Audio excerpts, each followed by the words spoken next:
伫台东车头新站路附近，今下晡发生一桩公安意外。一搭建筑工地伫咧做南亚控管上作业的时阵，隔壁户墙围啊，说是熊熊放落来，得到一个53岁查甫工人当场是受重伤，无喘气心跳，送病院了后，犹原是救无回来。这事故原因佫需要厘清。 救护人员一直急救，不过倒伫涂骹，婚姻人拢无动静。事发伫台东火车站新站路附近一个建筑工地，20下晡点外发生公安的意外，甲婚姻人伫同一个工地工作后生，看到妈妈伤势真严重，伫边仔真着急流目屎。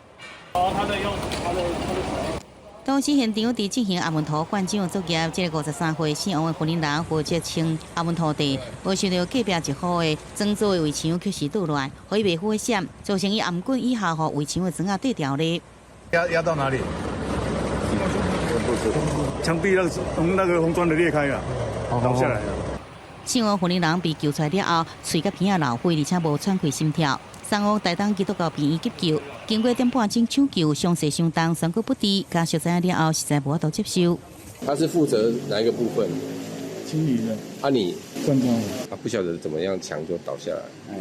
隔壁的围墙，对，隔壁的围墙，然后已经做好的那种围墙。我们这个灌浆已经完毕了，然后因为它那个砌砖的围墙可能没办法承受那个灌浆的测压力。其实一家人拢是伫几年前到工地来做线工，他们外路啊，无时常发生种遗憾的代志。也若围墙倒起原因是毋甲时间无细致有关系，也等待进一步的调查。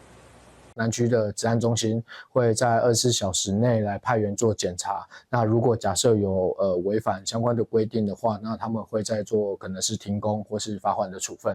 台东县副社会主讲会随联络家属来慰问，也若落案的部分会由劳动部南区疾安中心派员来调查，是不是违反劳工安全法规。记者综合报道。